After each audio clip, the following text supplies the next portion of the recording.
Welcome to this deep dive. We take interesting topics and really try to boil them down for you. Get right to the core insights. Exactly. And today we're focusing on the Ethiopian Orthodox Tewahedo Church. We're using material from EOTC Episode 2 as our main source here. Mm-hmm. We know you, our listener, want to get up to speed quickly, but also, probably understand things. Thoroughly, yeah. So that's the plan. We're going to explore the fundamental beliefs of this really ancient, influential faith. It's quite a history. And our source mentions that there was some previous discussion about the church's origins in ancient Ethiopia. That's right. It gives us some good background for today. Provides context, definitely. So our mission today, basically, is to get a handle on what the Ethiopian Orthodox Tewahedo Church actually believes. And why those beliefs still matter so much, right? Precisely. Why they've lasted. We'll be digging into, a few key things. Okay. The meaning of that name, Tewahedo, crucial one. Very. Their specific view on Christ, Christology, then how they see sacraments and salvation. The practical side. Yes. And also what makes them distinct. Yeah. Compared to other major Christian groups. Okay, sounds like a good plan. Where should we start? Let's jump right in with that name, Tewahedo. What was the story there? Okay, so Tewahedo, it's a Giaz word. That's the ancient liturgical language. Right. And it means essentially being made one. Or you could translate it as unified. Unified. Okay. And the really significant thing is this one word, it just perfectly captures their central theological idea. Which is? The completely unified nature of Christ. It's like, think about blending two colors perfectly. Okay. You don't see the original colors anymore, do you? You see one new unified color. Tewahedo points to that kind of complete fusion in Christ. Ah, I see. That's a helpful way to put it. Because, many people are familiar with other Christian views where Christ has two natures, right? Divine and human coexisting. Yeah, often described as two distinct natures united in one person, but still distinct. The Tewahedo perspective is different, though it's just as ancient. They believe that when God became human, in the incarnation, Yes. Christ's divinity and his humanity were perfectly, seamlessly united. There was no separation, no confusion between them, no alteration of one by the other. So not like partly divine, partly human, but somehow fully both at once. Fully both, in one single indivisible reality. It's not a mixture where the divine becomes less divine or the human less human. It's a true, perfect oneness. And this isn't just like theological nitpicking. It actually shapes things. Oh, absolutely. This profound unity informs how Tewahedo Christians understand prayer, for example. They see it as, a direct communion with this indivisible Christ. It kind of blurs the lines between human and divine when you connect like that. The source material mentioned a specific verse, too, from John's Gospel. Yes, John 1.14. The Word became flesh and dwelt among us. Right. For them, that verse is key. It underlines that it wasn't, God pretending to be human or a human who was just close to God. But God actually becoming human. Exactly. The Word became flesh. Fully God, fully human, together. One reality, one mystery. Fully both in one mystery.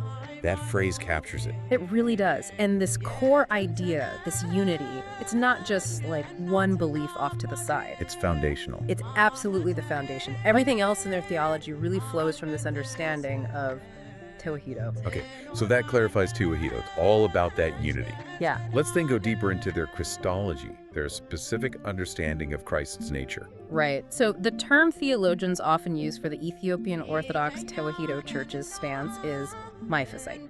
Miaphysite. Okay, might be a new term for some listeners. It might be, but it basically just formalizes what we've been saying. It describes the belief in one Mia united nature physis of the incarnate Word of Christ. One united nature. Got it. Going back to the color analogy, maybe. It's that single, perfectly blended new hue, not two pigments sitting side by side. Okay, and this view, it has historical roots, deep ones. You mentioned it's ancient.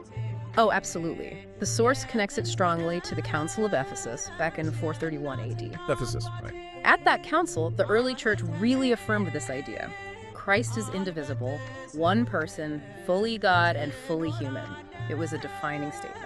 But things didn't stop there, did they? Theologically speaking. No, theological reflection continued. And later on, specifically after the Council of Chalcedon in 451 AD. Chalcedon, okay? Another big one. A very significant one. A large part of the church, both east and west, adopted what's called Dyophysitism. Dyophysitism. So dio meaning two. Exactly. Two natures. This is the view that Christ exists in two distinct natures, divine and human. They're united in one person, yes, but the natures themselves remain distinct, retaining their own properties. And the Tewahedo Church, what was the response to Chalcedon? Well, respectfully, they didn't accept Chalcedon's formula. They felt it compromised that essential unity affirmed at Ephesus. So they held fast to the earlier understanding. They did. They remained deeply committed to that belief in a seamless, perfect union of divine and human in the one Christ.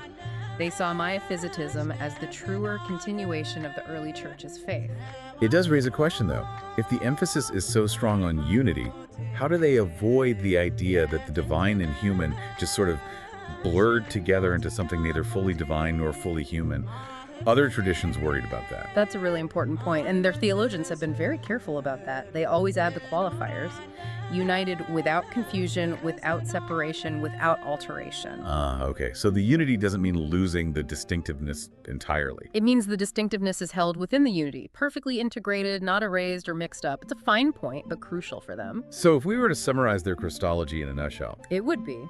Jesus Christ is one single unified being. He is true God who truly became human, experienced everything, suffering, death, resurrection, as that one unified being, all for our salvation. not like a divine being remotely controlling a human body. No, nothing like that. A complete, lived unity. And this understanding, this specific view of Christ, it really does permeate everything else. Okay, that makes sense. We covered the core theology, the Tewahedo, the Miaphysite Christology. Yeah. How does this all play out in, everyday faith and practice? Yeah. Let's talk sacraments, salvation. Right. The source uses the term mysteries, Mystir, in gaze, which is often used alongside or instead of sacraments. Mysteries, I like that. It conveys a sense of depth. It does. And these are seen as the tangible, visible ways God's grace works in the life of the believer, the ways faith is lived and experienced. And like many ancient churches, they recognize 7 of them. Yes, the traditional 7 sacraments are upheld: baptism, chrismation. Chrismation, that's the anointing with oil, usually right after baptism. Exactly, yeah. It seals the gift of the Holy Spirit. Then there's Holy Communion, or the Eucharist. Central, I imagine. Absolutely central. Then penance, which is confession and absolution. Matrimony, holy orders for clergy, and the unction of the sick for healing. Let's start with baptism. Its role. Baptism is seen as the gateway, the absolute starting point. It's understood as washing away original sin, yes, but also as a spiritual rebirth. It's the moment someone is formally joined to Christ and becomes part of his body, the church. Really fundamental. And Holy Communion. The Eucharist. The source really stresses its importance. It's considered the absolute pinnacle of Christian life. And they believe in the real presence. Very strongly. The Tewahedo belief is that the consecrated bread and wine truly become the actual body and blood of Jesus Christ. It's not just symbolic. So the direct encounter. A direct physical and spiritual encounter with the unified Christ we were just discussing. It's seen as essential spiritual nourishment. Okay. Now, shifting to salvation, the source mentioned it's not seen as like a one-time decision or event. That's a key distinction, yes. In the Tewahedo view, salvation isn't something you achieve at a single moment and then you're done. It's more of a process. Exactly. It's understood as a lifelong journey, a pilgrimage, really. It involves continuous effort and reliance on God's grace. So what does that journey involve? It's a combination of things. Ongoing faith, certainly, but also regular repentance for sins. You keep turning back to God. Right. Participating in Holy Communion is vital to stay connected to Christ. And then there's the practical side, leaving out that faith through love, through good works within the church community. And are there specific practices that support this journey? Yes. The source points to several key disciplines. Regular, fervent prayer is essential. Okay. Fasting is also very important. They have extensive fasting periods throughout the year. It's seen as a way to discipline the body and focus the spirit. Almsgiving, caring for the poor, is crucial. And, of course, regular participation in the sacraments, receiving God's grace through those mysteries we mentioned. So it's all woven together: belief, practice, community. Precisely. All these elements work together, guided by the Holy Spirit, to nurture the soul and ultimately lead the believer towards eternal life, that final union with God. Okay, we've got a good picture now of the theology and the practice. A big question for many listeners, I think, will be, how does this all compare? How is the Tewahedo Church different from, say, Eastern Orthodoxy or Catholicism or Protestantism?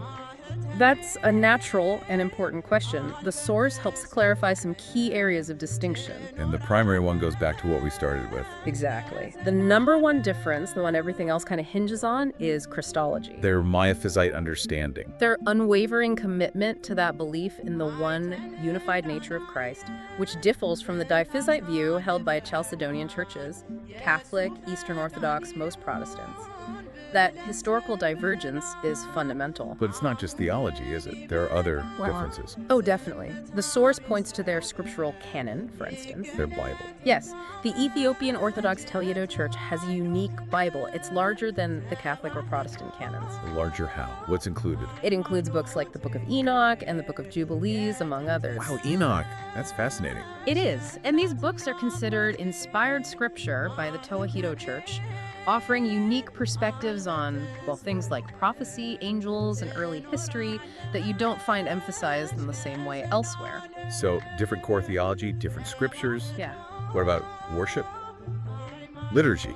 Distinctive liturgical practices are another key area highlighted in the source. How so? Well, there's a very strong visible influence from ancient Judaic traditions, much more pronounced than in many other Christian churches. Like what, for example? Things like the prominent use of incense in worship. It's very symbolic. Also, the presence of a replica of the Ark of the Covenant, called a tablet, in every single church sanctuary. A replica ark in every church. Yes, consecrated replicas.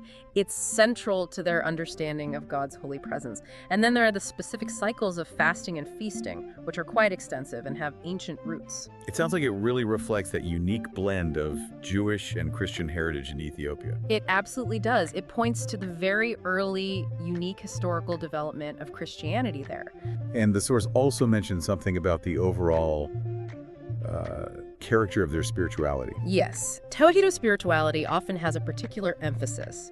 There's often a strong element of asceticism, spiritual discipline, self-denial for spiritual growth. Mm-hmm. There's a very deep veneration for Mary, the Mother of God, often called Kiddist Mariam or Dengel Mariam. Okay. And also for angels and saints, seen as powerful intercessors. And monasticism holds a very high place. Monks and nuns are seen as embodying a kind of ideal holiness and dedication. So intense devotion, ancient practices, unique scriptures. It really paints a picture. It really does. A tradition with its own very distinct identity, shaped by its unique history and its core theological convictions. Yeah. It's clear, listening to all this, that the Ethiopian Orthodox Tewahedo Church isn't just some, historical relic. Not at all. It's very much a living, breathing faith. Vibrant. A major expression of Christianity in the world today with deep, deep roots. Absolutely. And that core concept, Tewahedo, that unity, it's not just an idea from centuries ago. It's still central. It's the living heart of how they understand Christ, how they worship, how they see God's relationship with us. It's fundamental. That idea of unity, Tewahedo, it really does seem like the key to understanding their view of Christ, yes, but also maybe the invitation they see for believers to find unity with God. I think that's a great way to put it. It's an invitation into that relationship, modeled on the unity found in Christ himself. It really makes you think, doesn't it, about how one core idea can shape centuries of faith and practice, and how these ancient ways of seeing things persist so strongly. It does. It speaks volumes about the power of these foundational beliefs and the communities that carry them forward. It also highlights the incredible diversity within Christianity itself. Well, thank you for walking us through that. It's been genuinely illuminating. A lot to reflect on there about unity, history, and faith. My pleasure. It's a fascinating tradition to explore. To our listeners, thank you for joining this exploration. We hope it gave you some real insight. May the peace of Christ, who is one, be with you.